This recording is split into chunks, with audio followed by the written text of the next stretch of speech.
But realistically, the reason why is because there is so many options available to you.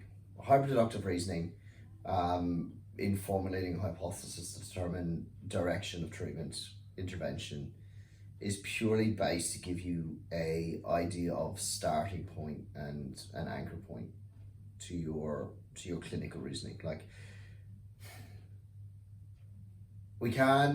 a patient comes through the door with whatever manner of problems. You can't pop the bonnet and have a look. Like, the reality of the situation, no matter what way you look at it, it's best guess. Like, it's highly educated, highly driven, highly fact driven, large amounts of experience thrown in there, but no matter what way you cut it, it's best guess. So when you start talking about issues with that, you've got scenarios where you've got patients that are going to give you information that aren't medically minded. So they're going to give you large amounts of good information and probably equally, if not more amounts of information that's irrelevant to what's going on. You're going to get understated and overstated symptoms and causes. You're going to get omissions of important information as to what could be going on. There's also non-verbal issues that need to be taken into consideration, lifestyle related factors, environmental related factors, previous histories and experiences around certain injury, around certain exercises, activities. Like, there's so many things that it could be when somebody walks through the door with a particular injury or a particular problem or a particular concern. Like, the whole purpose of hyperdeductive reasoning is to try to categorize and clarify and quantify information and qualify information into a way that allows you to take all amounts of subjective information and transfer it into a means of scientific reasoning, academic reasoning, to develop a clinical direction towards treatment. So I guess the very simple answer is why hyperdeductive reasoning is so important with developing programs and exercise interventions for patients. It's because with so many potential options available to you and so many potential directions available to you, the chance of getting it wrong is significantly higher than the chance of getting it right.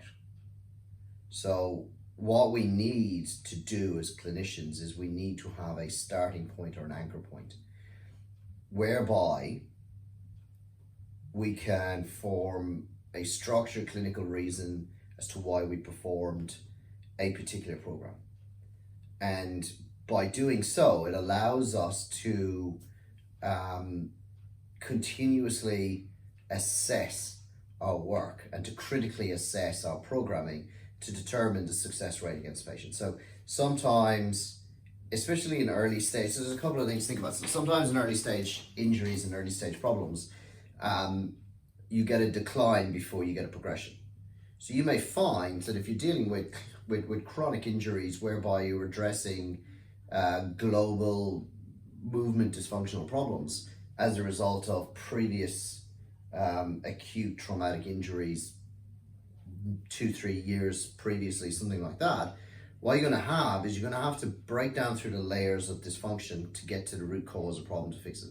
So you may go backwards to go forwards. You may increase the rate, the level of discomfort with a patient's condition before fixing it. So if you're just guessing and you're not having this hyperdeductive reasoning as to why you're doing it, it becomes very difficult to determine what is an acceptable level of discomfort and an acceptable level of aggression to form progression versus where am I just doing something wrong.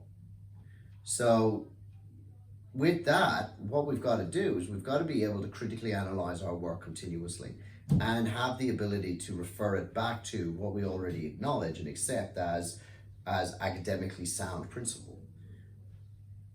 When we do this and when we apply this method of deductive reasoning and with this method of focused hypothesis to any form of programming, and it allows us to do this critical analysis. Within that program, very quickly we can determine success and failure. And more importantly, or most importantly, when we do determine failure, it also gives us a direction for moving forward with our programming. So what we've got to understand is the two things we're looking for is, first, is understand if the program we're doing is right or wrong. And number two, if the program is wrong, where do we move from there? If I make a clinically developed, highly deductive clinical reasoning towards a program, when that program goes wrong, I can go, I did it because A, B, and C. If the program did not yield the results I was expecting, it's because A, B, and C was the problem. So what I have done is I have now removed a large portion of what the issue could be and is leaving me closer to fixing the problem. If I don't do this, I am continuously guessing, stabbing in the dark, hoping that eventually I will land on something, which, success rates for patients, yeah, absolutely. Sometimes, you'll hit it. But when we sit in this profession and we sit at this high standard of excellence and this high expectation of clinical abilities, the term blind guess is just not acceptable. The term, I just figured it was this, is not acceptable. We accept that we make highly intelligent, highly educated clinical guesses, but they really are, formed hypothesis against information given, and it's our interpretation to fit the best practice for that patient. Without this hyper-deductive reasoning, there's no way we can then critically analyze our work to determine success and failure. So to determine whether the program I'm writing is successful and I'm moving forward, not just based on the feedback that the patients give me, but based on, if I've decided this is what the issue is, then if I'm doing it right, then I should see increased positive progressive markers in A, B, and C. If I'm seeing positive progressive markers at A, B, and C, but not D, then it gives me cause to continue with the program, understanding that eventually, as I fix those kind of clinical reasoning, or those kind of complex dynamic movement patterns, that D will eventually follow through. By the same mentality, if I'm turning around and saying, by applying this program, I should see clinical progressions in A, B, C, and D, and I'm not seeing progressions in any of them, or very few of them, then it allows me to interpret the information very quickly to decide on a more appropriate course of action with my treatment.